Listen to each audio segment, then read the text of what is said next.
Hello दोस्तों, welcome to education hub. और आज हम डिस्कस करेंगे आरसीसी के कुछ प्रीवियस ईयर क्वेश्चंस। तो चलिए शुरू करते हैं। तो पहला क्वेश्चन है, reinforce concrete is advantages because of it's. तो पहला ऑप्शन है फायर रेजिस्टेंस एंड ड्यूरेबिलिटी, जो सही है। दूसरा लेस मेंटेनेंस कॉस्ट, ये भी सही है।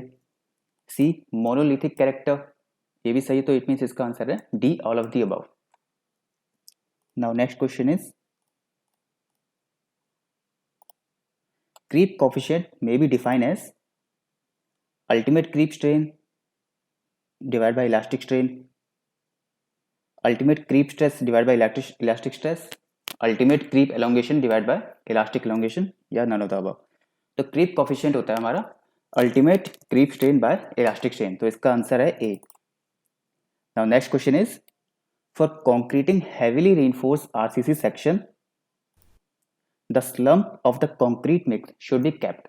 तो अब इसके अंदर हमको क्या ध्यान रखना है कि इस क्वेश्चन में पूछा गया है कि हैवीली रीइंफोर्स सेक्शन है, यानी कि इसके अंदर रीइंफोर्समेंट बहुत ज़्यादा प्रोवाइड कराई गई है।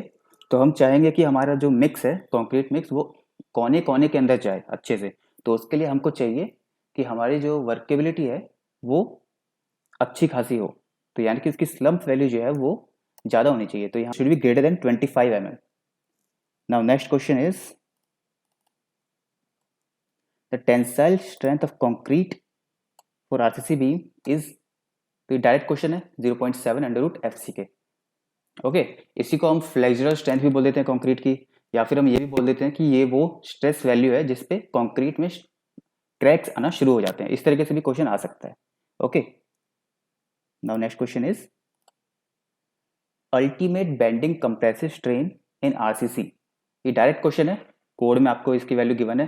तो कंप्रेसिव स्ट्रेन जो होती है आरसीसी में, उसकी मैक्सिमम वैल्यू होती है 0.0035। Okay, now next question is, addition of common salt to RCC can lead to corrosion of reinforcement, high strength, retardation of initial set, none of the above। तो देखिए common salt में क्या होता है, sodium chloride, यानी कि chloride है। तो इससे क्या हो सकता है कि जो हमारी रीइंफोर्समेंट है उसमें कोरोजन लग सकता है। ठीक है, तो इसका आंसर है ए, कि हम इसलिए नहीं चाहते ताकि हमारी रीइंफोर्समेंट में कोरोजन ना हो। Okay, now next is, if the side of concrete cubes is reduced from 15 centimeter to 5 centimeter, the test results will be। तो इसमें आप देखिए कि साइज जो है वो कम होता जा रहा है। तो कम होने पे क्या होता है कि हमेशा आपकी स्ट्रेंथ इंक्रीज होगी। ठीक है, जैसे जैसे आपकी साइज हम बढ़ाते हैं तो वो आपकी स्ट्रेंथ थोड़ी थोड़ी कम होने लग जाती है। तो यहाँ पे डिक्रीज हो रही है, तो it means its strength will be increase. तो आपका ऑप्शन है B. Okay, now next question is, for heavily reinforced section, देखिए दोबारा वही क्वेश्चन है सेम, लेकिन इसके अंदर आपसे क्या पूछा हुआ है कि हैवीली रीइंफोर्स में वर्केबिलिटी जो होती है कंक्रीट की एक्सप्रेस्ड एज कॉम्पैक्शन फैक्टर। पिछले क्वेश्चन में आपसे स्लम्प से पूछी हुई थी, इसमें आपसे कॉम्पैक्शन फैक्टर में पूछी हुई है। तो इसके अंदर भी हाई वैल्यू होनी चाहिए। तो इसका आंसर है D, more than 0.92। Okay, now next is, ratio of modulus of elasticity of steel to the concrete, यानी ES/EC। तो ये तो डायरेक्ट फॉर्मूला है modular ratio. Okay, small m बोलते हैं इसको। इसका ऑप्शन है A. Now next is, expression for modular ratio 280/3 sigma CBC, where sigma CBC is the permissible compressive stress due to bending in concrete in Newton per mm square। तो अब आपसे चार option given है। तो पहला है fully takes into account the long term effect such as creep, जो गलत है, ये रॉन्ग है। partially takes into account the long term effect such as creep, ये ऑप्शन सही है कि जो हमारा क्रीप होता है उसका इफेक्ट मॉड्यूलर रेशियो में पार्शियली होता है। ओके, तो इसका सही आंसर है B. Now next question is, the resistance offered to slipping of bars, steel bars in concrete is due to. देखिए जब हम बार्स को खींचने की कोशिश करेंगे कंक्रीट में से तो क्या होगा, वो बाहर नहीं आ पाएगी। तो ये जो रेजिस्टेंस क्रिएट हो रहा है ये किसकी वजह से हो रहा है? तो सबसे पहले तो फ्रिक्शनल रेजिस्टेंस, ये तो है ही सबसे सिंपल। दूसरा एडहेजन भी है कि कंक्रीट और स्टील के बीच में कुछ अट्रैक्शन है, उसकी वजह से भी है, और कुछ मैकेनिकल रेजिस्टेंस भी है। तो इसका आंसर है D, all of the above. Okay, now next question is diagonal tension in beam is maximum at neutral axis. Wrong, neutral axis पे नहीं होगी। Decreases below the neutral axis and increases above the neutral axis. Wrong. C, increases below the neutral axis and decrease above the neutral axis. अब देखो, neutral axis से नीचे क्या होता है, टेंशन लगती है, तो उस केस में डायगोनल टेंशन जो होगा वो और ज़्यादा लगेगा, तो इसीलिए न्यूट्रल एक्सिस से नीचे डायगोनल टेंशन इंक्रीज होने लग जाती है। तो इसका राइट आंसर है C. Now next question is if nominal shear stress tau v exceeds design shear reinforcement to be provided as per IS code carrying shear stress is। तो इसमें आपसे पूछा हुआ है कि नॉमिनल shear stress जो है आपका वो डिजाइन shear reinforcement को एक्सीड कर रहा है।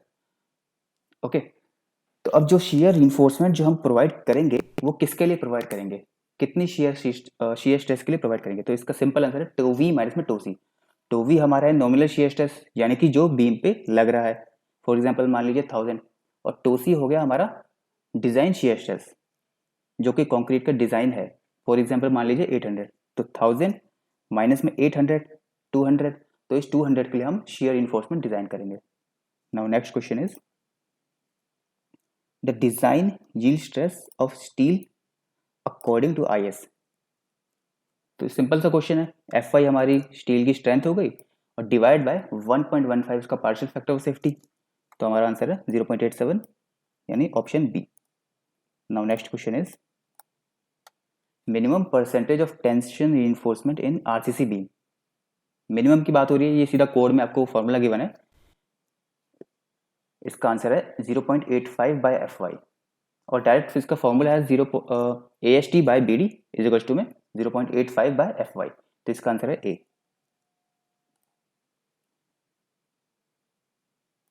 Now in the limit state design of concrete structures the strain distribution is assume to be. देखिए स्ट्रेन की बात हो रही है लिमिट स्टेट डिजाइन में, अब चाहे एलएसएम हो या फिर डब्ल्यूएसएम, स्ट्रेन हमेशा लीनियर ही होता है।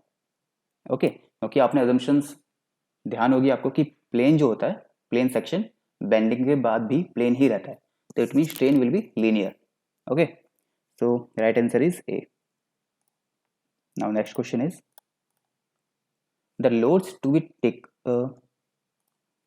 to be taken corresponding to limit states of strength, deflection, crack width are respectively।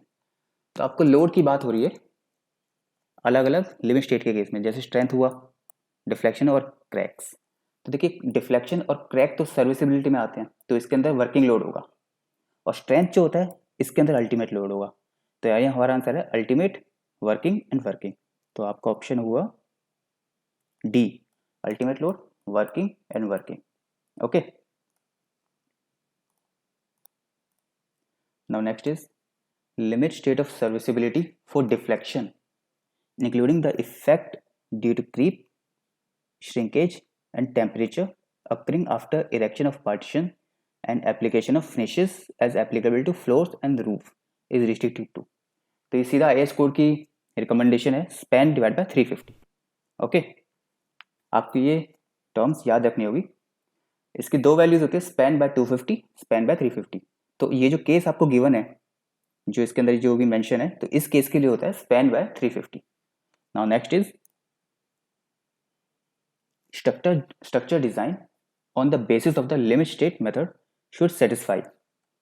Limit state की बात हो रही है, तो उसके अंदर हम क्या चाहते हैं, सेफ्टी रिक्वायरमेंट, बिल्कुल सही है, सर्विसिबिलिटी रिक्वायरमेंट, बिल्कुल सही है, हम सेफ्टी भी चाहते हैं और सर्विसिबिलिटी भी चाहते हैं, तो इसका आंसर है C, both A and B above. Now next is in case of framed RCC construction the formwork to be removed first, यानी किसको हम सबसे पहले हटाएंगे, बॉटम ऑफ बीम, गलत, बॉटम ऑफ रूफ स्लैब, नहीं, sides, any bottom of beam और bottom of roof slab, गलत। इसका आंसर है सी, हम साइड्स को सबसे पहले हटाते हैं। ठीक है, हम सबसे पहले साइड्स को हटाएंगे। Next is the factor of safety 4, steel and concrete are same. गलत, steel is lower than that for concrete.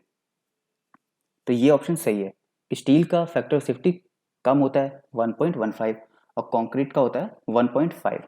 तो ऐसा क्यों होता है? क्योंकि जो क्वालिटी कंट्रोल होता है कंक्रीट का वो बहुत कम होता, मतलब बहुत नहीं पर लेकिन स्टील से कम होता है। ओके, तो इसीलिए इसके अंदर हम फैक्टर ऑफ सेफ्टी ज़्यादा दे देते हैं, स्टील में कम देते हैं। Now next is concrete in sea water shall be at least dash dash grade in case of reinforced concrete। Sea water की बात हो रही है। अगर सी वाटर की बात नहीं होती, नॉर्मल होती कि आरसीसी नॉर्मल मिनिमम ग्रेड क्या यूज करते हैं तो होता है M20, लेकिन यहाँ सी वाटर की बात हो रही है तो सी वाटर में यूज होता है M30। तो इसका राइट आंसर है C. Now target mean strength for the mix proportioning is given by, तो ये डायरेक्ट फॉर्मूला है FCK प्लस 1.65, कई जगह आपको 1.64 भी मिलता है, तो 1.65 सिग्मा या फिर एस इसमें स्टैंडर्ड डेविएशन है। ओके, तो यहाँ से आपकी टारगेट मीन स्ट्रेंथ आ जाएगी। Okay, next is in India concrete mix design for RCC is carried out using IS dash code. Concrete mix design के लिए 10262 होता है। Okay, now next is ratio of ultimate creep strain to elastic strain. तो ये वापस वही question repeat हुआ है, NBCC में आया हुआ है, तो इसका आंसर डायरेक्ट है क्रीप कोफिशिएंट। ओके, ऐसे क्वेश्चन गेट में भी काफी पूछे हुए हैं। Now M20 grade of concrete is approximately M20, तो इसके लिए क्या वैल्यू, क्या रेशियो होता है? इसका रेशियो होता है 1, 1.5 एंड 3। ओके, ये तो याद करने, ये तो पूरी टेबल है, आपको याद रखनी पड़ेगी, कभी भी आपसे पूछ सकते हैं छोटे एग्जाम्स में या फिर स्टेट के एग्जाम में आपसे पूछी जा सकती है ये सब चीजें। Now the proof stress of high tensile wires are measured at, तो ये प्रूफ स्ट्रेस की बात हो रही है हाई टेंसाइल वायर्स में। तो इसमें प्रूफ स्ट्रेस क्यों निकालते हैं?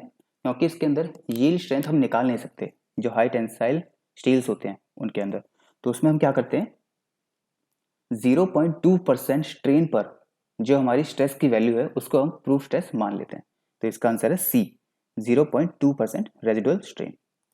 Now next question is modulus of rigidity may be define as ratio of, modulus of rigidity को हम शियर मॉड्यूलस भी बोल सकते हैं। ओके, तो इसका सीधा सा आंसर है shear stress by shear strain, simple. Now next is the approximate value of total shrinkage strain in concrete for design is taken as। यहाँ श्रिंकेज स्ट्रेन की बात हो रही है, ना कि नॉर्मल कंप्रेसिव स्ट्रेन की। कंप्रेसिव स्ट्रेन तो हमारा 0.0035 होता है, लेकिन श्रिंकेज स्ट्रेन जो होता है वो काफ़ी कम होता है, और वो कितना होगा 0.0003। ओके, ये वैल्यू आपको याद रखनी होगी। Now next is grade of concrete not used in the RCC. देखिए ग्रेड, मिनिमम ग्रेड क्या होती है आरसीसी के लिए M20, तो उससे कम जो जितनी भी होगी वो हम यूज नहीं करेंगे। तो यहाँ कितनी कम है M10, ये आपकी कम है, तो आपका आंसर है D. A steel bar of 5 mm is heated from 15 degree Celsius to 40 degree Celsius. Okay, यानी कि टेम्परेचर को इंक्रीज किया गया and it is free to expand, यानी कि वो एक्सपेंड होने के लिए फ्री है। तो जैसे जैसे हम टेम्परेचर इंक्रीज करेंगे वो एक्सपेंड होगी, स्ट्रेन इसमें क्रिएट होगा, लेकिन क्योंकि वो फ्री है तो उसे कोई रेजिस्टेंस नहीं मिलेगी, तो इसीलिए उसके अंदर कोई स्ट्रेस इंड्यूस नहीं होगा। तो इसका राइट आंसर है ए, जीरो स्ट्रेस या नो स्ट्रेस, क्योंकि ये फ्री है एक्सपेंड करने के लिए, और अगर फ्री है तो कोई रेजिस्टेंस नहीं है, तो इसके लिए आपको कोई स्ट्रेस क्रिएट नहीं होगा बार के अंदर। नाउ नेक्स्ट इज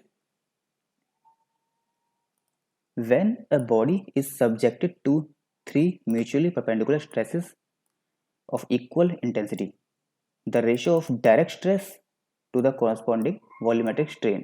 देखिए डायरेक्ट फार्मूला है स्ट्रेंथ ऑफ मटेरियल का कि stress divide by volumetric strain. तो इस किसका फार्मूला होता है? ये होता है बल्क मॉड्यूलस का formula. Okay, direct stress by volumetric strain, तो इसका आंसर है C. Now next is target mean strength of M30 grade concrete with tolerance factor 2 and standard deviation 6। देखिए अभी टारगेट मीन स्ट्रेंथ का फॉर्मूला भी थोड़ी देर पहले हमने पढ़ा था, तो उसका फॉर्मूला था FCK जो कि 30 है प्लस 1.65 सिग्मा। सिग्मा आपको 6 गिवन है, लेकिन टॉलरेंस फैक्टर आपको 2 दिया है, 1.65 की जगह 2, तो यानी 2 इंटू में सिग्मा। सो 2 इंटू में सिग्मा क्या हुआ, 2 इंटू में 6 12, 12 प्लस 30 42, तो आपका आंसर हुआ 42। Okay, now next question is permissible stress sigma CBC for M20। बहुत सिंपल क्वेश्चन है। परमिसिबल स्ट्रेस सिग्मा CBC कैसे निकालते हैं, जो हमारा ग्रेड होता है ग्रेड को डिवाइड बाय 3 करते हैं, तो 20 डिवाइड बाय 3 हमारा आंसर क्या आएगा 6.66। तो ये इसको हम एग्जैक्ट अप्रोक्सीमेटली 7 हम मान लेते हैं, तो इसका आंसर है B 7। सिंपल क्वेश्चन है। Now next is the term characteristic load means that value of load which is x% probability of not being exceeded during the life of the structure where x is. Simple सा question है, अगर आपने थोड़ा बहुत भी basic थोड़ा बहुत भी पढ़ा है, आपको डायरेक्ट क्वेश्चन आता ही होगा। तो इसका आंसर है 95 कि 95% चांस है और ये एक्सीड नहीं होगा। Okay, now next question is consider the following statement regarding an under reinforced concrete section. Under reinforce की बात हो रही है, तो इसके अंदर क्या होता है, concrete develop allowable compressive stress. Wrong, गलत है, कंक्रीट डेवलप नहीं करता। Concrete develop stress less than allowable stress, ये सही है। Steel develop allowable tensile stress, ये भी सही है। Steel develop stress less than, ये गलत है।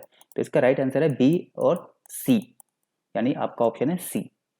और ऐसा क्यों है, क्योंकि अंडर रीइंफोर्स में क्या होता है कि स्टील हमारा अलोवेबल स्ट्रेस तक पहले पहुंच जाता है और कंक्रीट नहीं पहुंचता, तो इसीलिए आपके बी और सी आपके सही जवाब है। Now next is maximum compression strain in concrete in axial compression.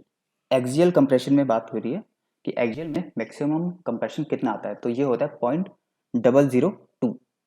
Okay, now next question, while designing for a steel column for this a base plate resting on concrete pedestal of M20 grade. ठीक है, तो concrete का pedestal का grade आपको दे दिया। अब आपसे पूछा हुआ है कि इसकी बियरिंग स्ट्रेंथ कितनी है LSM के हिसाब से। तो बियरिंग स्ट्रेंथ का फॉर्मूला क्या होगा, 0.45 FCK। FCK है हमारा 20, तो 0.45 FCK हमारा होगा अप्रोक्सीमेटली 9, तो इसका आंसर है 9। Okay, now next question, according to the basic consideration of WSM for RCC design, the stress strain relationship of steel and concrete under working load is taken as, इसका simple सा answer है linear.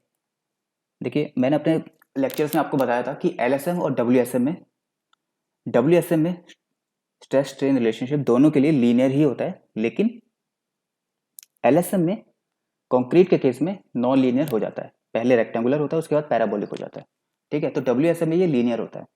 Okay, और ये क्यों होता है linear, क्योंकि हम परमिसिबल वैल्यू लेते हैं स्ट्रेसेस की जो इलास्टिक लिमिट के अंडर आती है। Now next question is concrete expose to severe freezing thawing conditions shall be classified as. देखिए फ्रीजिंग एंड थॉइंग जो होता है ये वेरी सीवियर में आता है। ओके, एक्सट्रीम में क्या आता है, एक्सट्रीम में केमिकल अटैक आता है। ओके, वेरी सीवियर के लिए severe, freezing and थॉइंग। Now next question is in limit state approach of design of RCC the spacing of main reinforcement bar primary control. अब देखिए कंट्रोल्स की बात आ रही है कि जो स्पेसिंग जो है ना वो किस चीज को कंट्रोल कर रहा है। अगर आप रीइंफोर्समेंट की बात कर रहे हो कि रीइंफोर्समेंट क्या चीज कंट्रोल कर रही है, तब आपके आंसर अलग होंगे, लेकिन यहाँ स्पेसिंग की बात हो रही है कि स्पेसिंग से क्या कंट्रोल हो रहा है, तो इससे कंट्रोल हो रही है आपकी क्रैकिंग। ओके, इससे आपकी क्रैकिंग कंट्रोल हो रही है, ना कि कोलैप्स, डिफ्लेक्शन, ये सब नहीं, सिर्फ क्रैकिंग। ओके, तो आपका आंसर है B. Now next is in RCC structure which of the following are independent of the applied load, यानी किसको अप्लाई लोड से फर्क नहीं पड़ेगा, elastic strain, creep strain, drying shrinkage and carbonation shrinkage. तो इसका आंसर है 3 ऑप्शन सही है और 4 ऑप्शन सही है। ओके, क्योंकि इन पे लोड का कोई फर्क नहीं पड़ेगा। इलास्टिक स्ट्रेन में बिल्कुल लोड की जरूरत है और क्रीप स्ट्रेन में भी आपको लोड तो चाहिए ही। तो इसका सही आंसर है 3 एंड 4 यानी C option. Now next question is modulus of rupture of concrete is a measure of, modulus of rupture यानी 0.7 अंडर रूट एफ के। इससे हमें क्या पता चल रहा है? इससे हमें पता चल रहा है flexural tensile strength of concrete. ये डायरेक्ट क्वेश्चन है, तो आपका ऑप्शन है A. Now next is what is the minimum cover to be provided for RCC member expose to extreme weather condition. देखिए एक्सट्रीम की बात हो रही है, तो एक्सट्रीम में आपका होता है B75। ओके, तो आपका आंसर है B. Now the strength of cube is more than cylinder because of its shape due to friction produce by side plate slenderization this. तो इसका आंसर है B, due to friction produced by side plates. Okay, तो इसीलिए cube की strength आपकी cylinder से ज़्यादा होती है। और कितनी ज़्यादा होती है तो ये मैं आपको बता देता हूँ। क्यूब डिवाइड बाय सिलेंडर, तो ये रेशियो आपका होता है 1.25 और सिलेंडर डिवाइड बाय क्यूब ये रेशियो आपका होता है 0.8। तो आपको याद होनी चाहिए, डायरेक्ट आपसे पूछा जाता है काफ़ी बार। Now next is minimum grade of concrete for extreme exposure. Extreme की बात हो रही है, तो एक्सट्रीम के केस में हमारा होता है M40। The modular ratio in compression zone more than tension zone, less than tension zone, depend on condition, can be less or more। तो इसका आंसर है more than tension zone कि जो मॉड्यूलर रेशियो है कंप्रेशन में वो tension से ज़्यादा होता है। ठीक है, तो इसका ऑप्शन है A. Now next is how many times the modular ratio in compression zone of is of tension zone, कि कितना गुना ज़्यादा होता है, कि ज़्यादा तो होता है लेकिन कितना ज़्यादा। तो इसका आंसर है ए, 1.5 टाइम्स ज़्यादा होगा कंप्रेशन में। Okay, now next is for a singly reinforced beam moment of resistance will be। देखिए moment of resistance क्या होता है, वो होता है कंप्रेसिव फोर्स इनटू में लीवर आर्म। ठीक है, तो कंप्रेसिव फोर्स आपकी क्या होगी, कंप्रेसिव फोर्स होगी दिस B इंटू में N, neutral axis divide B into में N, ये आपका एरिया इंटू में C/2। तो ये आपकी कंप्रेसिव फोर्स हो गई इंटू में लीवर आर्म। WSM के हिसाब से लीवर आर्म आपका हो गया D माइनस में N/3। तो आपका सही आंसर है C. Okay, now next is nominal RCC reinforce on the faces of the web of RCC beam should be provided with the depth of the beam। यहाँ पे नॉमिनल reinforcement जो है faces पे, जिसको हम डिस्ट्रीब्यूशन बार भी बोलते हैं, वो कब प्रोवाइड कराई जाती है? तो इसका आंसर है बी, कि जब डेप्थ जो है हमारी बीम की वो 750 mm से ज़्यादा हो जाए तब हम ये नॉमिनल reinforcement प्रोवाइड करते हैं फेस पे। ओके, अब next question is shrinkage deflection in RCC beam can be reduced by providing। देखिए श्रिंकेज डिफ्लेक्शन की बात हो रही है, ठीक है, तो इसको रिड्यूस करने के लिए हम क्या प्रोवाइड करते हैं? तो इसका आंसर है इसके लिए हम प्रोवाइड करते हैं डिस्ट्रीब्यूशन स्टील। ठीक है, इसके लिए हम डिस्ट्रीब्यूशन स्टील इस्तेमाल करते हैं। Now next is a continuous beam is deemed to be deep beam। तो मतलब कॉन्टिन्यूस है और फिर हम डीप बीम की बात कर रहे हैं, तो इसमें रेशियो क्या होगा? Ratio of effective span to overall depth, L/D की बात हो रही है। देखिए अगर आइसोलेटेड डीप बीम होती है तो रेशियो होता है 2, लेकिन बात हो रही है कॉन्टिन्यूस की, तो कॉन्टिन्यूस के लिए होता है रेशियो 2.5। ओके, तो ये आपको याद होना चाहिए। Now next is limiting value of the depth of neutral axis that is XU max by D for mild steel. Mild steel यानी FE 250 की बात हो रही है, तो इस केस में क्या वैल्यू होती है? इसकी वैल्यू होती है 0.53 D। ठीक है, तो XU max by D है तो ये 0.53 हो गया।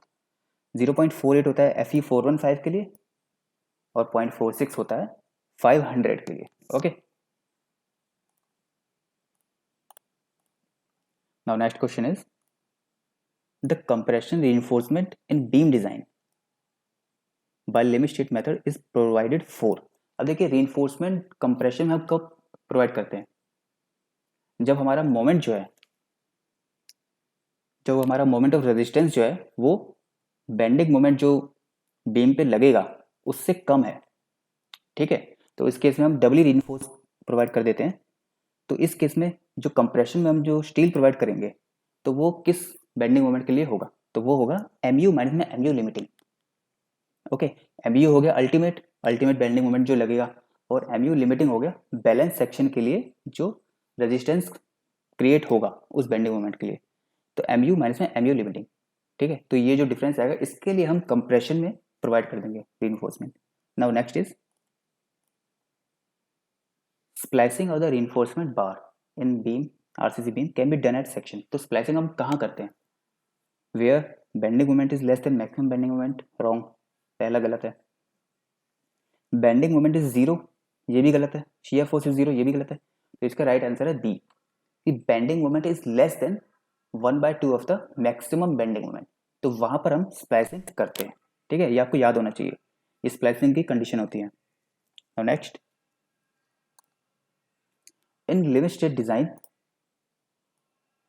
Concrete for flexure the area of stress block is taken. Area की बात हो रही है कि जो स्ट्रेस ब्लॉक होता है, जो पहले रेक्टेंगुलर होता है उसके बाद नीचे आता हुआ पैराबोलिक बन जाता है, तो उसका एरिया क्या होगा, तो इसका एरिया होगा 0.36 सिग्मा इंटू में एक्स यू, और जब हम इसे बी से यानी विड्थ से मल्टीप्लाई कर देंगे तो हमारा कंप्रेसिव फोर्स आ जाएगा। ठीक है, तो इसका राइट आंसर है ए। Our next question is, for a simply supported beam of span 10 meter, the minimum effective depth to satisfy the vertical deflection limit। देखिए वर्टिकल डिफ्लेक्शन लिमिट की बात हो रही है, तो एक सिंपली सपोर्टेड बीम के लिए वर्टिकल डिफ्लेक्शन लिमिट क्या होती है, ये होती है 20, यानी L by D is equal to में 20। L आपको 10 मीटर गिवन है और हमको डेप्थ निकालनी है, तो 10 meter divide by D is equal to में 20, तो यानी कि डेप्थ हो गई 10/20 यानी 0.5 मीटर, इट मीन्स 50 सेंटीमीटर। तो इसका आंसर है A. Okay, now next is in LSM RCC structure the value of limiting neutral axis depth factor Kmax depends upon limiting neutral axis depth factor K depends upon, K की बात हो रही है, तो ये इसका आंसर है grade of steel only. Okay, जो आपने अभी थोड़ी देर पहले फॉर्मूला देखा था 0.53D 0.48D, तो वो स्टील पे डिपेंड करता है कि स्टील अगर 250 है तो आंसर है 0.53D, और अगर 415 है तो 0.48D, और अगर 500 है तो 0.560 460। ओके, तो ये स्टील पे डिपेंड करता है। Now next is strain in steel reaches its ultimate value then strain in concrete is called। देखो स्टील के अंदर स्ट्रेन अपनी अल्टीमेट वैल्यू पहले हो रहा है, पहले अचीव कर रहा है, इट मीन्स स्टील में फेलियर पहले हो रहा है। तो ये कौन सी बीम होगी, तो ये हमारी होगी अंडर इन्फो सेक्शन। ओके, अगर स्टील पहले फेल होता है तो अंडर इन्फो सेक्शन बोलते हैं। Now next is when width B, effective depth D, overall depth capital D, maximum area of reinforcement in RCC beam shall not exceed. देखिए simple question है, RCC के लिए मैक्सिमम एरिया कितना होता है reinforcement का, तो सिंपल 4% बस।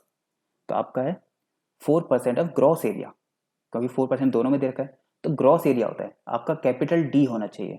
ठीक है, तो 0.04 बी इंटू में कैपिटल डी, तो आपका आंसर है B. Now next question is the deflection of a prismatic beam may be decrease by, जो डिफ्लेक्शन आएगी तो उसको हम डिक्रीज कैसे करेंगे, उसको डिक्रीज करने के लिए हम डेप्थ को इंक्रीज कर सकते हैं, है ना। तो increasing the depth of the beam, तो पहला ही ऑप्शन है increasing the depth of the beam, तो आप डेप्थ इंक्रीज कर देंगे तो आपका डिफ्लेक्शन कम होने लग जाएगा। Now next question, a T beam behave as a rectangular beam of width equal to its flange if its neutral axis. देखिए टी बीम में 3 केसेस होते हैं। पहले केसेस में क्या होता है कि न्यूट्रल एक्सिस जो होती है वो फ्लेंज के अंदर ही होती है, जो हमारी फ्लेंज है उसी के अंदर न्यूट्रल एक्सिस आ जाएगी। तो उस केस में हम टी बीम को रेक्टेंगुलर बीम की तरह ही कंसीडर करते हैं, जैसा कि इस सवाल में पूछा हुआ है। तो इसका आंसर है ए। ओके, बाकी के 2 केसेस भी आपको आगे जो क्वेश्चन आएंगे उनमें आपको एक्सप्लेन करूंगा। Next is the flange width of isolated T beam. Isolated T beam simple सा क्वेश्चन है। आइसोलेटेड टी बीम के लिए क्या होता है फ्लेंज की विड्थ, तो इसका आंसर है L naught divide by L naught by B plus 4 plus B W. Simple question. Okay, now next is size of rectangular section is fixed, the moment of resistance of singly reinforced section is less than design moment। Okay, कि जो size है हमारी beam का वो fix हो चुका है, ठीक है, और जो मोमेंट ऑफ रेजिस्टेंस जो है ऑफ सिंगली रिइंफोर्स्ड सेक्शन वो लेस है डिजाइन मोमेंट से। जैसे कि अगर हम 1000 के लिए डिजाइन करना चाहते हैं लेकिन हम सिर्फ 800 तक ही कर पा रहे हैं, तो बीम को कैसे डिजाइन करेंगे, तो इसका आंसर है डबली रीइंफोर्स। हम रीइंफोर्समेंट ज़्यादा प्रोवाइड कर देंगे, हम कंप्रेशन में भी रीइंफोर्समेंट प्रोवाइड कर देंगे। ओके, तो answer is C. Now next question is a reinforced concrete beam is assume to be made of, तो इसका आंसर है ए होमोजेनियस मटेरियल। इसको होमोजेनियस के लिए हम इसको अज्यूम करते हैं। Next is in absence of detail design the percentage for steel in concrete may be taken approximately for beam is. तो इसमें बीम की बात हो रही है कि जब कोई डिजाइन नहीं है तो हम एक बीम के लिए कितना कंसीडर करते हैं स्टील को, तो इसका आंसर है बीम के लिए मैक्सिमम 4% होता है और मिनिमम तो आपको पता ही है जो फॉर्मूले से निकलता है। तो ये तो रॉन्ग आंसर है और इतना कम हम प्रोवाइड करते नहीं है कि मैक्सिमम 1% या 0.8%, इसमें फेलियर का ज़्यादा खतरा होगा। तो right answer is B 1% to 2%। Now next question is effective span of a freely supported beam और स्लैब इज। देखिए इफेक्टिव स्पैन की बात हो रही है एक सिंपली सपोर्टेड बीम की, तो ये क्या होता है, तो इसका आंसर होता है एल नॉट यानी clear distance L naught plus में डी या फिर एल नॉट प्लस में डब्ल्यू। तो पहला है distance between centre of the end support या फिर clear distance between the support plus the effective depth of the beam, यानी दोनों ही सही है। तो इसका आंसर है D least of A and B. Okay, now next question is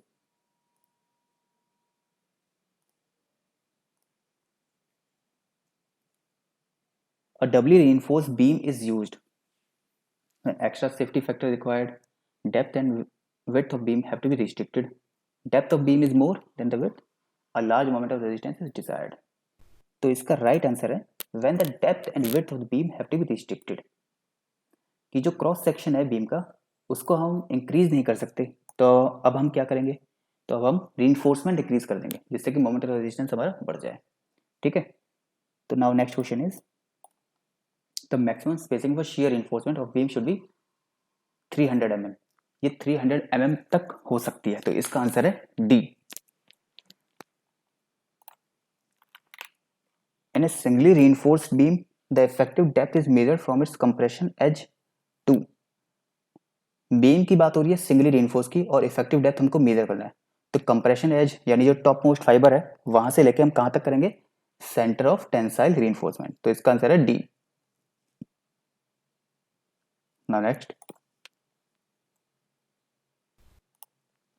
according to IS code, simply supported beam effective depth and breadth B shall be proportion that the clear distance between the lateral restraint does not exceed। देखिए simply supported beam की बात हो रही है और इसमें आपसे limits पूछी हुई है सिंपली सपोर्टेड के लिए। तो सिंपली सपोर्टेड के लिए लिमिट होती है 60 बी और 250 B square by D whichever is less. Okay, तो इसका आंसर है ए। अगर आपको सिंपली सपोर्टेड की जगह कैंटिलीवर बीम पूछी होती तो इसका आंसर होता 25 बी और 100 बी स्क्वायर बाय डी, और अगर आपको कॉलम के लिए पूछा होता तो इसका आंसर होता 60B और 100B²/d। ओके, तो आपको तीनों का बता दिया है। इसका आंसर है A. Now next is for continuous beam the distance between 2 point of zero moments in the beam may be assumed as. तो इसका राइट आंसर है B, 0.7 times the effective span. Now next is which material fails first in RCC over reinforced beam. देखिए, RCC की over reinforce beam की बात हो रही है, तो ओवर रीइंफोर्स में क्या होगा कि हमारी जो कंक्रीट है वो पहले फेल होगी, तो इसका आंसर है A. Next is in a cantilever beam tensile और main reinforcement is provided on the bottom और lower face from on the top और upper face of the beam. Yes, इसका आंसर है बी, क्योंकि कैंटिलीवर में beam के ऊपर वाले साइड में हम रीइंफोर्समेंट प्रोवाइड करते हैं, क्योंकि वहां पर हमारा नेगेटिव मोमेंट क्रिएट हो रहा होता है। Okay, now next question is in limit state of design RCC flexure member the centre of gravity और the compressive forces acting on the section from top most fibre of concrete is at distance. इसका answer है C, 0.42 into depth of neutral axis, यानी 0.42x। और ये होता है concrete की जो टॉप मोस्ट फाइबर होती है वहां से लेके जहां पे हमारा कंप्रेसिव फोर्स जो रिजल्टेंट होता है, जो लगता है, तो वहां तक का ये डिस्टेंस होता है 0.42x। ओके, तो इसका आंसर है C. So next question is in limit state design the limiting value of depth of neutral axis for Fe 415। 415 के लिए क्या बताया था? 0.48d। तो डायरेक्ट क्वेश्चन है। Okay,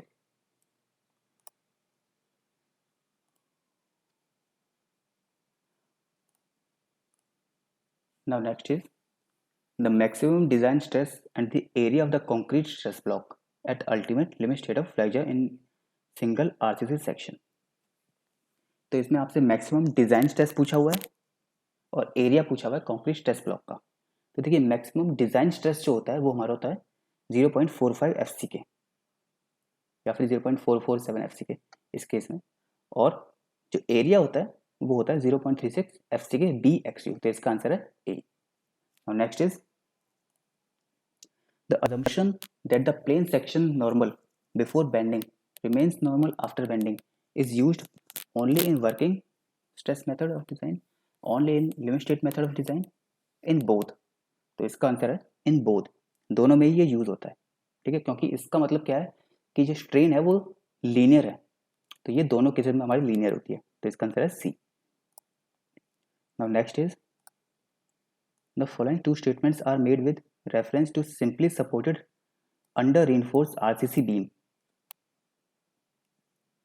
Failure take place by crushing of concrete before the steel yielded। तो under reinforced में ये स्टेटमेंट गलत है। Next is neutral axis moves up as the load is increase beyond yielding of steel. तो ये सही है।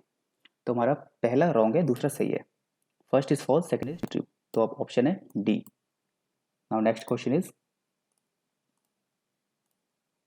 an 8 meter simply supported reinforced concrete beam is checked for deflection. What will be the limiting ratio span to effective depth? तो simple आपको value बतानी है। Simply supported beam है तो डिफ्लेक्शन के लिए वैल्यू क्या होगी L/D की, वो होती है 20। सिंपली सपोर्टेड के लिए 20, कैंटिलीवर के लिए 7 और कॉन्टिन्यूअस के लिए 26। आपको तीनों याद होने चाहिए। नाउ नेक्स्ट,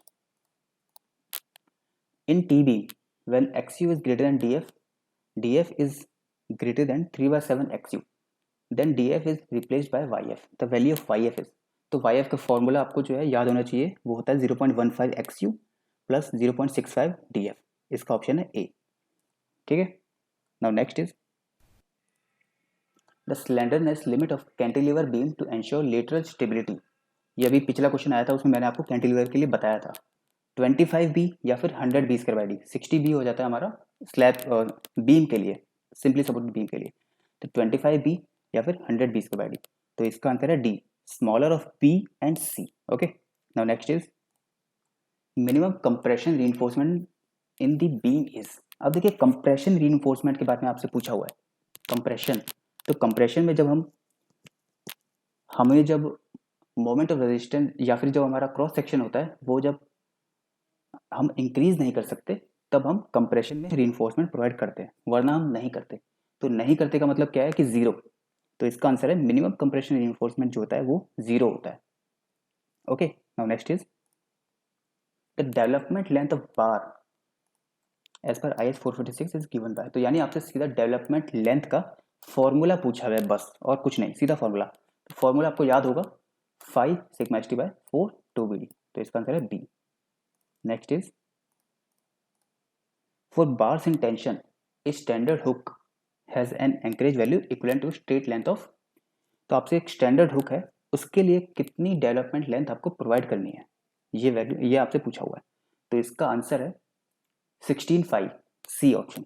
और ऐसा क्यों? क्योंकि हर 45 डिग्री टर्न के लिए हम 4-5 वैल्यू हम प्रोवाइड करते हैं डेवलपमेंट लेंथ के लिए, और एक स्टैंडर्ड हुक जो होता है वो 180 डिग्री होता है, तो उसके लिए हमारा 16.5 हो जाएगा। तो ऑप्शन है C. Now next is in LSM permissible bond stress in the case of deform bar. Deform bar से मतलब है Fe415 या फिर Fe500 is more than that of plain bar. देखिए बॉन्ड स्ट्रेस जो हमको गिवन है कोड में वो प्लेन बार के लिए होता है, Fe250 के लिए, ठीक है। तो जब वो डिफॉर्म बार में आता है तो उस केस में क्या होता है कि बॉन्ड स्ट्रेस जो है हमारी वो इंक्रीज हो जाती है 60% से। ओके, तो इसका आंसर है ए 60%। Next, in single RCC subjected to shear force F, D is depth, B is width, तो then maximum shear stress is। आपसे shear stress पूछा हुआ है, ठीक है।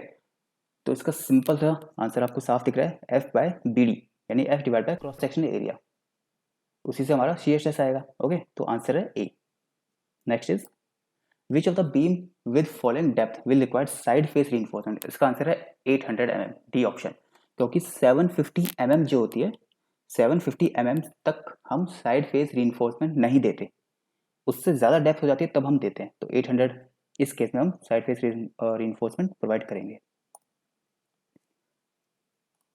इन this if the ends of a beam are restricted and the structure cannot adjust its length to varying temperature condition, a fall in temperature would set up। देखो हो क्या रहा है, बीम है और रिस्ट्रिक्टेड है उसके एंड्स, ठीक है, यानी कि वो मूव नहीं कर सकती। और अब हम क्या कर रहे हैं, हम टेम्परेचर को डिक्रीज कर रहे हैं। तो टेम्परेचर डिक्रीज होने की वजह से क्या होगा कि बीम जो है वो श्रिंक करना चाहिए, लेकिन वो कर नहीं पाएगी क्योंकि एंड्स जो है वो रिस्ट्रिक्टेड है। तो उसकी वजह से क्या होगा, पूरी कंक्रीट बीम के अंदर टेंशन क्रिएट हो जाएगी, ठीक है। तो इसका आंसर क्या है, C, tensile stress in both material. Both means कि कंक्रीट में भी और अंदर जो स्टील है उसके अंदर भी टेंशन स्ट्रेस हो जाएगा, टेंशन स्ट्रेस क्रिएट हो जाएगा। Okay, next question is which of the following does not affect the development length. ठीक है, आपको डेवलपमेंट लेंथ का फॉर्मूला पता है, जो भी चीज इसमें फॉर्मूले के अंदर नहीं है तो वही आपका आंसर हो गया। तो डिफ्लेक्शन ऑफ एलिमेंट ये फॉर्मूले में नहीं है, बार डायमीटर फॉर्मूले में है, स्ट्रेस भी है, डिजाइन बॉन्ड स्ट्रेस भी है, तो इसका आंसर है ए। ठीक है, तो डिफ्लेक्शन ऑफ एलिमेंट से कोई फर्क नहीं पड़ता आपकी डेवलपमेंट लेंथ को। Now the side face reinforcement if required in A T beam will be. तो साइड फेस रीइंफोर्समेंट हम प्रोवाइड कितना करते हैं, ये होता है 0.1% ऑफ द वेब एरिया, ठीक है, हमेशा 0.1%। Now next is for splicing tension reinforcement in fractural member the most suitable location। तो स्प्लाइसिंग के लिए सबसे सही लोकेशन क्या है, point of inflection, point of maximum bending moment, at the support, none of the above. तो इसका answer है ए। पॉइंट ऑफ इन्फ्लेक्शन जो है ये मैक्सिमम, मतलब ये सबसे सही पोजीशन है स्प्लाइसिंग के लिए, ठीक है। Now next is the chances of diagonal tension cracks, diagonal tension cracks in RCC reduced when only shear force act, flexural shear force act, axial tension and shear force act, axial compression and shear force act simultaneously। देखिए shear force तो सभी में लगी रही है, ठीक है, तो उसकी वजह से टेंशन कुछ ना कुछ क्रिएट होगी, लेकिन आपसे पूछा हुआ है कि चांसेस रिड्यूस कब होंगे, तो वो रिड्यूस तब होंगे जब साथ में एक्सियल कंप्रेशन भी लगे, क्योंकि ये कंप्रेशन अपोजिट में आ रहा है, तो इसलिए टेंशन क्रैक्स जो है वो उसके चांसेस रिड्यूस हो जाएंगे। तो इसका राइट आंसर है D. Now next question is, if a RC beam is likely to fail in bond, then its bond strength can be increase most economically then. देखिए, जो हमारी आरसीसी है उसकी कुछ ना कुछ बॉन्ड स्ट्रेस है, लेकिन वो उस चीज़ में फेल हो रही है, तो अब हम चाहते हैं हमारी बॉन्ड स्ट्रेस जो है वो, बॉन्ड स्ट्रेंथ जो है वो इंक्रीज हो जाए। तो उसके लिए हम क्या करेंगे, उसके लिए हम एक ही चीज़ करते हैं कि हम कम डायमीटर में ज़्यादा बार्स प्रोवाइड कर देते हैं, यानी कि using thinner bars but more in numbers. ठीक है, इससे क्या होगा कि जो एरिया है कंक्रीट और स्टील के बीच का जिससे बॉन्ड बनेगा वो एरिया ज़्यादा हो जाएगा और उससे स्ट्रेंथ ज़्यादा इंक्रीज हो जाएगी बॉन्ड स्ट्रेंथ की। Okay, now next question is, the permissible shear stress tau c max in concrete depends upon. इसका सिंपल आंसर है ग्रेड ऑफ कंक्रीट। ये कोड के अंदर आपको टेबल गिवन है, उसमें आपको बस ग्रेड ऑफ कंक्रीट बताना है और आपको टोसी मैक्स की वैल्यू पता चल जाएगी। ओके, तो right answer is B. Now next is, the length of lap for reinforcement bar in tension. Tension में development length should not be less than, shall not be less than, इसका answer है D, 5/4 sigma square to be D या फिर 35, whichever is greater. इन दोनों में से जो भी वैल्यू बड़ी होगी उसको हम कंसिडर करेंगे। तो right answer is D. Now next question is, the total area of side face reinforcement. देखिए फिर से साइड फेस रीइंफोर्समेंट का टोटल एरिया पूछा हुआ है, तो सीधा सा answer 0.1% of web area. Okay,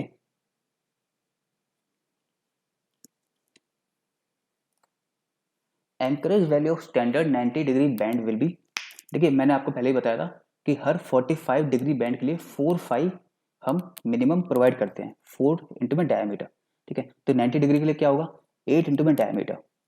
ठीक है, तो आप पहला ही ऑप्शन देखिए, 8 times the diameter of the bar with a maximum of 16 time the diameter of bar. Minimum हमको 8 टाइम्स द डायमीटर ये प्रोवाइड करना ही करना है, तो इसका आंसर है A. Now next is, rectangular beam है subjected to ultimate torsional moment. ठीक है, टॉर्जन लग रहा है, तो हमसे पूछा हुआ है कि इक्विवेलेंट शियर फोर्स क्या होगा, तो उसका डायरेक्ट फॉर्मूला है VU plus 1.6 TU by B. ठीक है, V plus 1.6 T by B direct formula है, तो इसका आंसर है ए, ये आपको याद होना चाहिए। Now next is, for bars in compression the value of bond stress for bars in tension shall be increase by. देखिए टेबल में आपको जो बॉन्ड स्ट्रेस की वैल्यू दे रखी है वो टेंशन के लिए होती है, तो जब हम उसे कंप्रेशन के लिए निकालना चाहते हैं तो हम उसको 25% इंक्रीज कर देते हैं, तो इसका आंसर है D. Okay, now next is, the minimum diameter of longitudinal bars provided in column. Column की बात हो रही है, तो कॉलम में मिनिमम डायमीटर क्या होता है जो लॉन्गिट्यूडिनल बार्स है उसका, तो वो होता है 12 mm। ओके, तो इसका आंसर है A. If the bond stress developed in a RCC concrete beam more than the permissible value can be brought down by. यानी फिर से वही क्वेश्चन आया कि बॉन्ड स्ट्रेस जो है ना वो बॉन्ड स्ट्रेंथ से जो हमारी परमिसिबल वैल्यू उससे ज़्यादा आ रहा है, तो अब हम उसे डिक्रीज कैसे करें या फिर हमारी जो स्ट्रेंथ है उसको इंक्रीज कैसे करें। तो उसके लिए हम क्या करेंगे, हम डायमीटर जो है बार हम डिक्रीज कर देंगे डायमीटर ऑफ द बार। ठीक है, तो डायमीटर डिक्रीज करने से क्या होगा कि नंबर ऑफ बार्स जो है वो ज़्यादा हो जाएंगे। ठीक है, जिससे कि हमारा हमारी बॉन्ड स्ट्रेंथ जो है वो इंक्रीज हो जाएगी।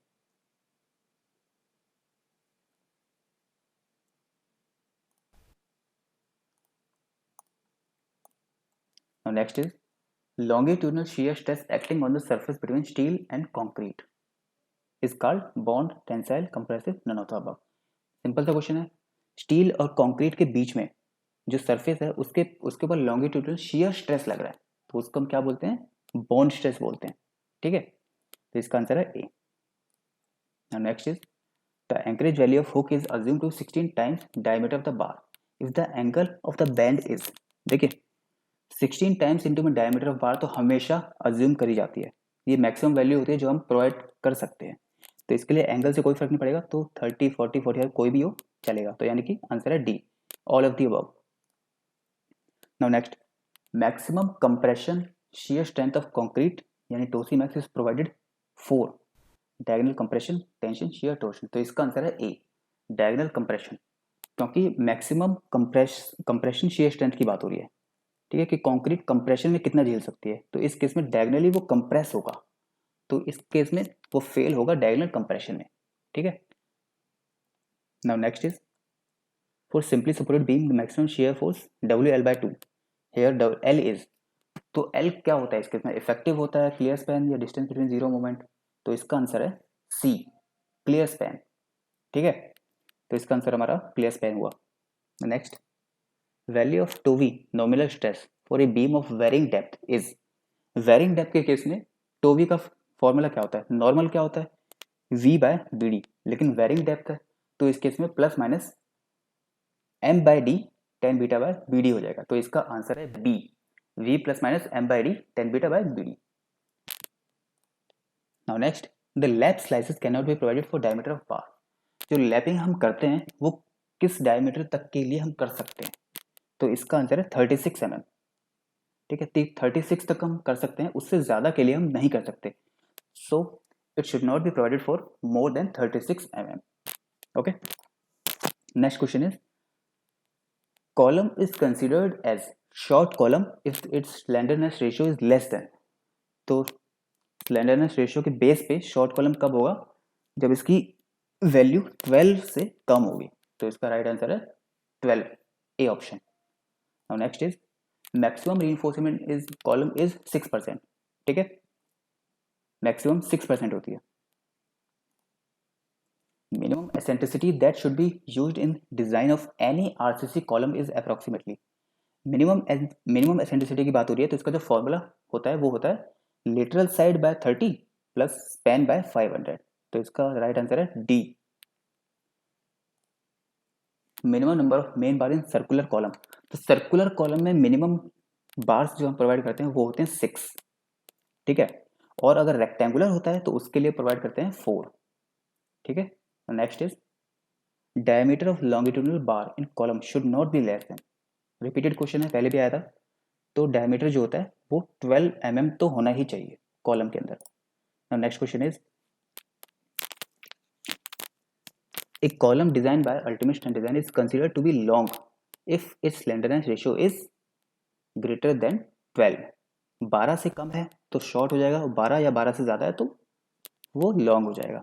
Okay, now next is minimum longitudinal reinforcement in a column is as a percentage of gross sectional area of the column, this percentage is, तो मिनिमम की बात हो रही है। ठीक है, तो मिनिमम होता है 0.8 और मैक्सिमम होता है 6%। ठीक है, तो दोनों वैल्यू आपको याद होनी चाहिए। Next is the purpose of lateral ties in short RCC column. Okay, जो लेटरल टाइज हम प्रोवाइड करते हैं कॉलम्स के अंदर, तो उसका पर्पस क्या है, तो इसका पर्पस है A option, avoid buckling of longitudinal bars, कि जो हमारे बार्स हैं वो बकल होने लग जाते हैं, ठीक है, लोड की वजह से, तो उन बार्स को बकल होने से वो रोकता है। ठीक है, तो इसका ऑप्शन है A. Now next question is when the eccentricity does not exceed 0.05 times the least lateral dimension the member may be design by the following equation. Column की बात हो रही है कि कॉलम में जो हमारा अल्टीमेट लोड है उसको हम कैसे निकालते हैं, तो उसका फॉर्मूला होता है डायरेक्ट, और उसका फॉर्मूला आपका है C option, P U equal to में 0.4 F C K A C plus 0.67 F Y into में A S C. Okay, now next is as per I S code what is the recommended length of column fix at one end and hinge at other end, एक तरफ fix है और दूसरी तरफ hinge है, तो इस केस में आई एस कोड के हिसाब से लेंथ होती है 0.8 एल। ओके, अगर दोनों तरफ से फिक्स होता तो 0.65 एल, और अगर दोनों तरफ से हिंज होता तो एल। ठीक है, now next minimum number of bars in rectangle and circular column, आपको पहले बता चुका हूँ पिछले क्वेश्चन में, अभी रेक्टेंगल में 4 और सर्कुलर में 6, तो आंसर है सी 4 and 6। In absence of detail design the percentage for steel in concrete and for column may be taken is, तो कॉलम की बात हो रही है यहाँ पे। ठीक है, कि डिजाइन हमारे पास है नहीं, तो अब हमको अप्रोक्सीमेटली लगाना है, तो कितना हम लगा सकते हैं, तो इसका आंसर आएगा 1 to 5%। और ऐसा क्यों, क्योंकि बाकी सब में आप मैक्सिमम देखिए 0.8 तो वैसे ही मिनिमम होता है, ये तो वैसे ही नहीं लगा सकते। 1% और 2% ये बहुत कम है।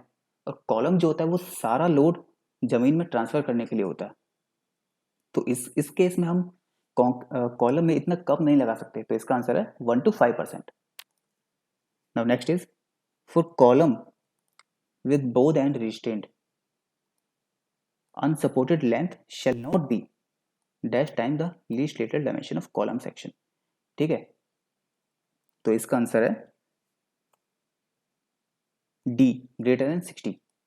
यानी कि लेटरल सपोर्ट के लिए जो वैल्यू होती है वो होती है 60 बी, इससे ज़्यादा नहीं होनी चाहिए। ठीक है, तो आपसे पूछा हुआ है शैल not be greater than 60।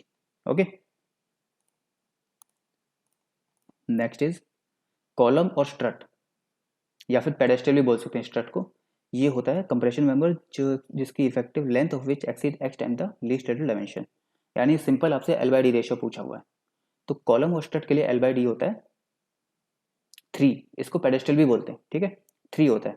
Next, spacing of longitudinal bars measured along this periphery of the column shall not exceed where axis. Spacing पूछी हुई है आपसे लॉन्गिट्यूडनल बार के लिए, ठीक है, कॉलम में, तो वो होती है मैक्सिमम 300, इससे ज़्यादा नहीं हो सकती। Slenderness limits for column is, तो कॉलम के लिए आपसे स्लेंडरनेस लिमिट्स आपसे पूछी हुई है, पहले भी आपसे यही क्वेश्चन आ चुका है, तो इसका आंसर है A, the unsupported length should not be greater than 60 B. Okay, now next question is objective of providing a foundation is to transfer the load to soil, uniformly distribute the load transfer to subsoil, ensure settlement of subsoil within reasonable limit। तो इसका answer है D, all of the above।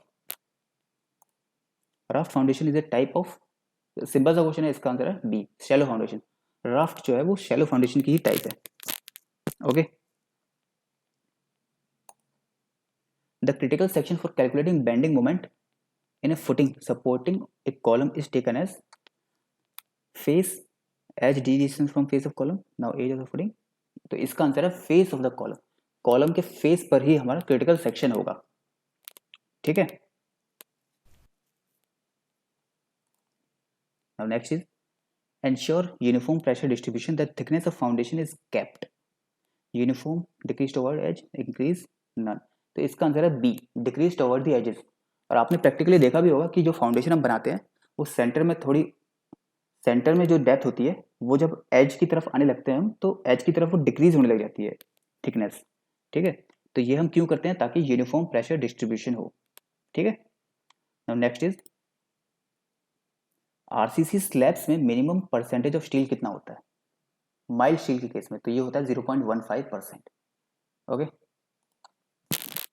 Next is the effective span of a freely supported beam of slab. तो effective span की बात हो रही है बस, तो इसका आंसर है distance between the centre of the end support, clear distance between the support plus the effective depth of the beam, clear distance between support plus twice. ये रॉन्ग है, तो ए और बी सही है, तो यानी कि least of A and B above, तो right answer is D. Okay, now next question is formwork for RCC slab for up to 4.5 meter span can be removed after। RCC slab की बात हो रही है, ठीक है, तो इसका जो फॉर्मवर्क होता है वो कितने दिन में हम निकाल सकते हैं, इसका आंसर है 7 days.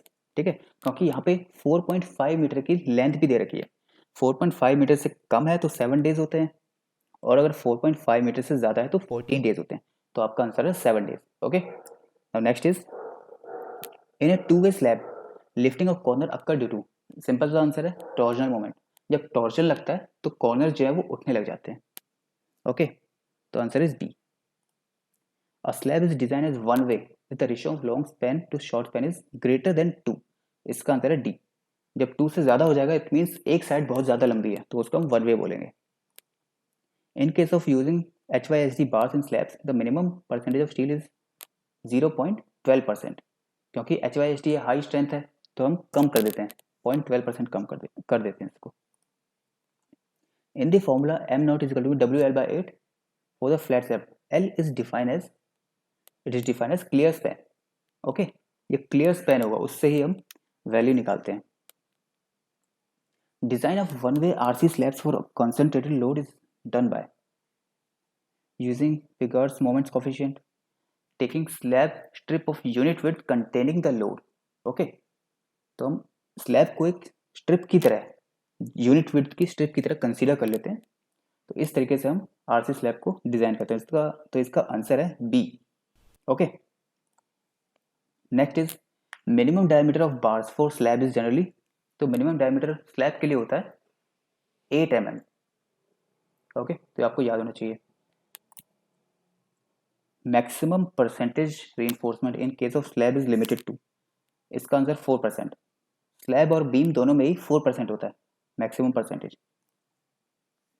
What is the ratio of diameter of reinforcing bar to the slab thickness, तो इसका आंसर है 1/8 सी, यानी diameter divide by slab thickness, तो ये 1/8 होता है। Okay, the load carrying capacity of circular column with helical reinforcement is how much percentage more than column with lateral type, यानी कि हम हेलिकल रीइंफोर्समेंट प्रोवाइड करते हैं तो जो स्ट्रेंथ होती है कॉलम की वो कितने इंक्रीज हो जाती है, वो 5% इंक्रीज हो जाती है। ऑप्शन है ए, ठीक है, 5% इंक्रीज हो जाती है हेलिकल लगाने से। स्लैब की बात हो रही है, लेंथ है 6.45 are cast today. As per the recommendation the minimum time after which prop should be removed, तो इसका आंसर है 14 डेज। ओके, स्लैब है, अगर लेंथ 4.5 से कम है तो 7 डेज, और अगर 4.5 से ज़्यादा है जैसा इस केस में तो 14 डेज। ठीक है, now next is drops are provided in flat slab to resist shear, इसका आंसर है डी ऑप्शन शियर। माइल्ड और HYST high intensity for bar can not be used in prestressing bars in prestress concrete because, देखिए prestress concrete में क्या होता है कि pre-stress का लॉस जो होता है ना वो बहुत ज़्यादा होता है।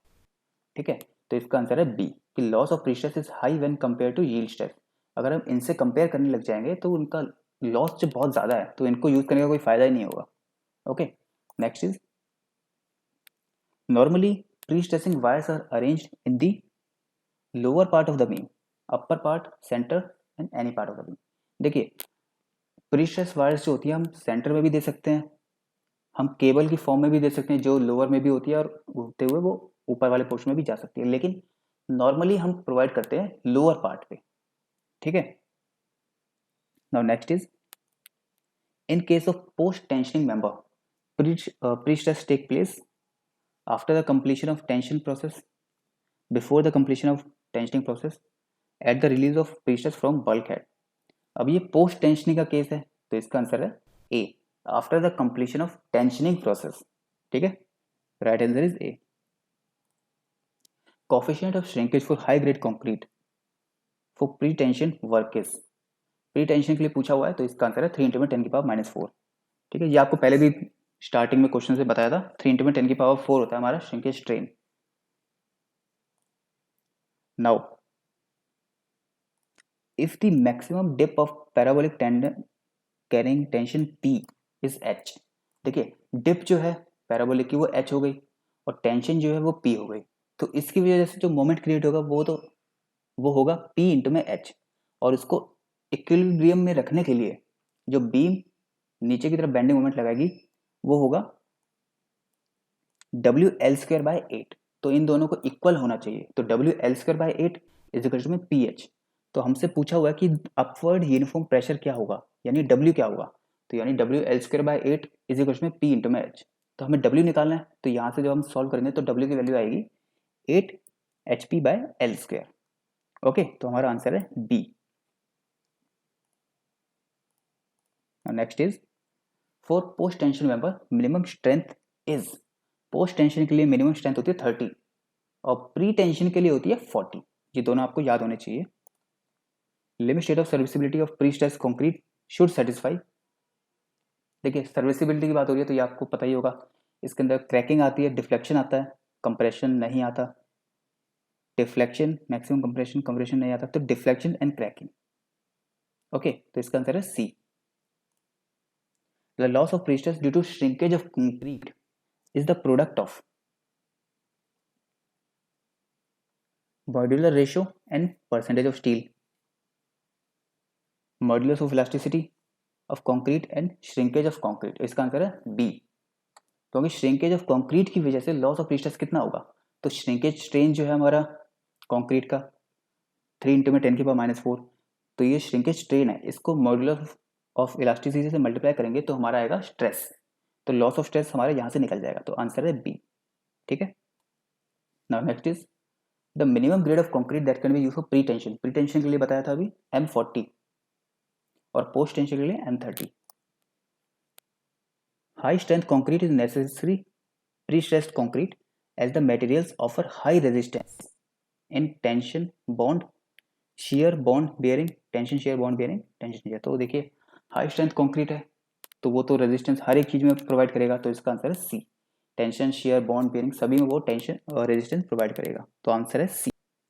Shrinkage strain developed in post tensioning, इस बार पोस्ट टेंशनिंग की बात हो रही है कि पोस्ट टेंशनिंग में श्रिंकेज स्ट्रेन जो डेवलप होगा when prestressing force transfer at the age of t days is, तो इस केस में होगा 0.002 बाय लॉग t+2। ठीक है, इसका आंसर है बी। प्री टेंशन में होता है 0.003 और इस केस में 0.002।